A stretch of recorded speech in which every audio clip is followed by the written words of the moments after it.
Hello everyone, welcome to techies mentor channel. ఈరోజు video వచ్చేసి techies talks weekly. అంటే technology సంబంధించిన ఇన్ఫర్మేషన్ కానీ, టెక్నాలజీ సంబంధించిన ట్రెండ్స్ కానీ, అప్డేట్స్ కానీ టెక్కీస్కి షేర్ చేద్దామని ఈ వీడియో రికార్డ్ చేశాను. విల్ సి టాప్ 5 టెక్నాలజీ సంబంధించిన న్యూస్. టాప్ 5 చూద్దాం. First, AI, cyber security, cloud computing to create over 1 million jobs in India by 2030. 1 million jobs, nothing but 10 lakhs jobs in India by 2030. So these are the three technologies will give the opportunities. అంటే artificial intelligence, cyber security, cloud computing. So ఎందుకంటే main reason వచ్చేసి మన government of India also అంటే డిజిటలైజేషన్కి మనం ఎక్కువ preference ఇస్తున్నారు. మనం చూస్తే లాస్ట్ 5 to 5 years చూస్తే డిజిటలైజేషన్ లైక్ అంటే యూపీఐ కానీ, డిజిటల్ పేమెంట్స్ కానీ, ఇంటర్ ఇంటర్నెట్ యూసేజ్ కానీ ఎక్కువ ఉంది. సో దీనివల్ల మనకి డేటా అనేది మోర్ ఓవర్ ఎక్కువ, end of the day data అనేది ఎక్కువ, vast of data we're saving. So అంటే జస్ట్ రీసెంట్ సర్వేలో there are 1200 billion records or billion transactions are happening in UPI. 1200 billion అంటే 1200 into 100 crores of transactions. Okay, nearly one lakh crores of transaction అనేది data అనేది మనము ఇండియాలో మనకి యూపీఐ ట్రాన్సాక్షన్ జరుగుతుంది. Just imagine, ఈ డేటా మొత్తం సేవ్ చేయాలంటే ఏదో ఒక డేటా సెంటర్లో సేవ్ చేయగలుగుతాం. డేటా సెంటర్ అంటే క్లౌడ్ కంప్యూటింగ్. అగైన్ క్లౌడ్ కంప్యూటింగ్లో మళ్ళీ మనం యూజ్ చేస్తున్నాం అంటే క్లౌడ్ కంప్యూటింగ్లో సో దానికి ఓవర్ ద ఇంటర్నెట్ మనం ఈ ట్రాన్సాక్షన్ మొత్తం జరుగుతుంది. So there is a chance of hacking. So దానికి మనం సైబర్ సెక్యూరిటీ కూడా యూజ్ చేస్తాము. సో సైబర్ సెక్యూరిటీ యూజ్ చేసిన తర్వాత అగైన్ వీ విల్ ఆప్టిమైజ్ ఈ డేటా అనేది ఆప్టిమైజేషన్ కోసం, ఆటోమేషన్ కోసం, లేకపోతే డేటా అనాలిసిస్, డేటా ట్రెండ్స్ కోసం మనము ఆర్టిఫిషియల్ ఇంటెలిజెన్స్ కానీ లేకపోతే మెషిన్ లెర్నింగ్ మెథడ్స్ కానీ. సో అంటే ఆపర్చునిటీస్ అనేది ఈ త్రీ టెక్నాలజీలో అంటే artificial intelligence, cyber security and cloud కంప్యూటింగ్లో 10 lakhs జాబ్స్ అనేది ఇన్ ఇండియా బై 2030కి అవైలబిలిటీ ఉండే ఛాన్స్ ఉంది. Second, upskilling online vets traditional learning. Upskilling అంటే మనము ఒక టెక్నాలజీ మీద వర్క్ చేస్తున్నప్పుడు దానికి అడ్వాన్స్డ్ ఏదైనా టెక్నాలజీ వస్తే అది నేర్చుకోవటం అప్స్కిల్లింగ్ అంటారు. జస్ట్ లైక్ అంటే ఒక .NET పర్సన్ ప్రజెంట్ ఉన్న ట్రెండ్స్లో అజ్యూర్ నేర్చుకుంటే nothing but upskill. Anything upskill is anything they can learn. So ఆన్లైన్లో ఆన్లైన్ నేర్చుకోవడం బెటరా, లేకపోతే ట్రెడిషనల్ లెర్నింగ్ అంటే ఇన్స్టిట్యూట్లో నేర్చుకోవడం బెటరా? అంటే రీసెంట్గా ఏదో సర్వే ఒకటి కండక్ట్ చేస్తే techies techies most like 65% they said online is good. So ఎందుకంటే నో ట్రావెల్, అంటే ట్రావెల్ చేయని అవసరం అవసరం లేదు. సెకండ్, టైం సేవింగ్, అంటే మనకు ట్రావెల్ చేసేటప్పుడు మనము 1 hour నుంచి కొంతమంది టైం పడుతుంది. సో ఆ 1 hour అనేది ఈ ఆన్లైన్ ట్రైనింగ్ పెడితే so they will be learning.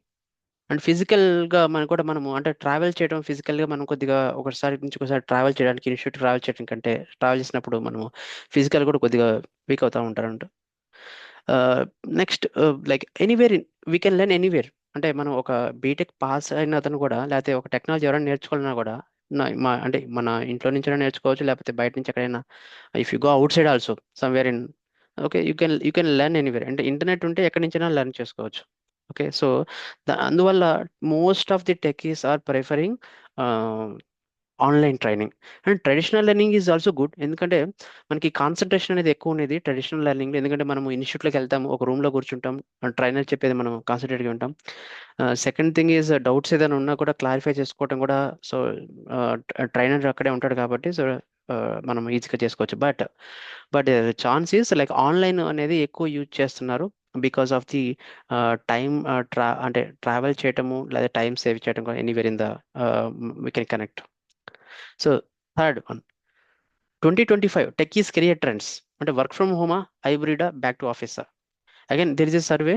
So ఎక్కువ మంది ఏమి చూస్ చేసుకుంటున్నారంటే హైబ్రిడ్ మోడల్. ఎందుకంటే మనకి వర్క్ ఫ్రమ్ హోమ్ కంప్లీట్లీ అంటే ఇట్ ఈస్ ఎ ఫ్రీడమ్. అంటే మనకి ఎక్కువ ఫ్రీడమ్ కూడా there is a chance of lacking technology. అంటే మనం వర్క్ ఫ్రమ్ హోమ్ యూజ్ చేస్తామంటే మనము ఆఫీస్కి వెళ్ళము, మనకి టెక్నాలజీ గురించి కూడా ఏమైనా అప్డేట్స్ కూడా మనకు తెలియట్లా. సో మన వర్క్ మనం చేసుకుంటున్నాము, కాల్స్లో ఉంటున్నాము, మరి ఎండ్ ఆఫ్ ది డే మనము మన పర్సనల్ పనులు చేసుకుంటున్నాం. So there is a gap of technology updates what is going అనేది అక్కడ ల్యాక్ అవుతున్నారని చెప్పేసి సర్వేలో.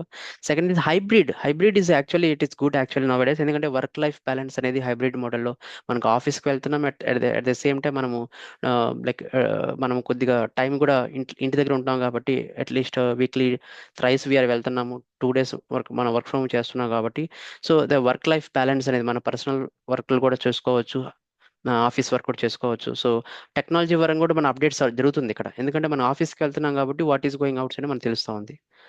Again back to office 5 days అనేది again it is it's a kind of again headache అని చెప్పొచ్చు. టెకీస్ కింద యాక్సెప్ట్ చేయట్లేదు, ఎందుకంటే 5 days ఆఫీస్ అనేది కోవిడ్ తర్వాత ఆ ఫ్లెక్సిబిలిటీ అనేది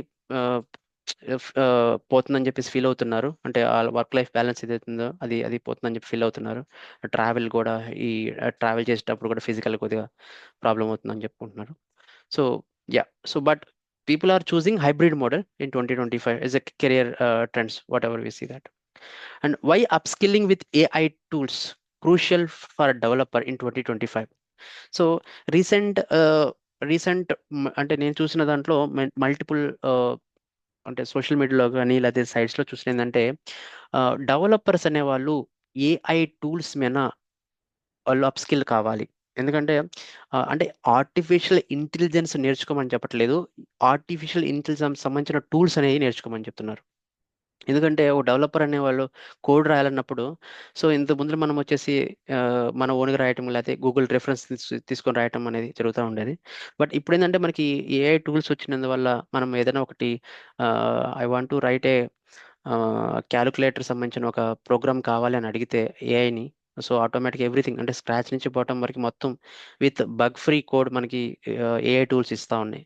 సో ఎప్పుడైతే మనం ఏఐ టూల్స్ నేర్చుకుంటామో మన టెక్నాలజీ సంబంధించిన ఏఐ టూల్స్ ఏదైతే ఉన్నాయో అవి నేర్చుకుంటామో మనం లెస్ టైంలో మనకి టాస్క్ అనేది ఫినిష్ చేసి ఇవ్వచ్చు. సో సో అది దానివల్ల మనకి అంటే అంటే ఏఐ టూల్స్ నేర్చుకోవడం వల్ల కూడా అంటే మనకి డాక్యుమెంటేషన్ కూడా, ఫర్ ఎగ్జాంపుల్ ఏదైనా మనం డాక్యుమెంటేషన్ చేసుకోవాలనుకో సో దానికైనా కానీ లేదా కోడ్ రివ్యూస్ కానీ ఏదైనా డేటాని అనలిటిక్స్ చేయడానికి కానీ like there are so many AI tools are there for developers. అంటే కంపల్సరీగా డెవలపర్స్ అనే వాళ్ళు ఏఐ టూల్స్ నేర్చుకోవటం వల్ల దేర్ వర్క్లో వచ్చేసి they can perform, they can execute the task very fast అనేది there is a survey, that is expert advice. Next last Microsoft offers free Power BI data analyst course in 2025, enrol it. ఇది డిస్క్రిప్షన్లో వేస్తాను. So Microsoft Power BI అనేది Microsoft సంబంధించిన tool. So ఇది office 365లో ఒక default ప్రోడక్ట్గా ఉంది. మీరు ఆఫీస్ 365 అనే సబ్స్క్రిప్షన్ తీసుకుంటే పవర్ బిఐ కూడా ఒకటి డిఫాల్ట్గా ఉన్నిద్ది. So Power BI it's a reporting tool. So వీళ్ళు ఒక 1 day ప్రోగ్రామ్ కండక్ట్ చేస్తున్నారు. సో దీంట్లో మనకి ఏంటంటే రిపోర్ట్స్ ఎలా జనరేట్ చేయాలి, అంటే ఒక పవర్ బిఐ ఒక రిపోర్ట్ వచ్చేసి మల్టిపుల్ సోర్స్ నుంచి, అంటే ఏదో ఒరాకిల్ డేటాబేస్ కానీ లేకపోతే సీక్వల్ డేటాబేస్ కానీ MySQL లేకపోతే కాస్మోస్, అంటే మల్టిపుల్ మల్టిపుల్ సోర్స్ నుంచి ఎలా డేటాని కనెక్ట్ చేయాలి, ప్లస్ ఎలా మన రిపోర్ట్ జనరేట్ చేసి మల్టిపుల్ వేస్ మల్టిపుల్ టైప్స్లో ఎలా డిస్ప్లే చేయాలి అనేది ఒక ఒక డెమోలాగా ఇస్తున్నారు. If you want to enrol it, just enrol it. So these are the top 5 news, technology news. It will helpful for the techies. So yeah, that's it for this video. So next video lo malli kalusukundam. Thanks for watching. If you like this, yeah, like, share, subscribe, and press the bell icon to get more updates. Namaste.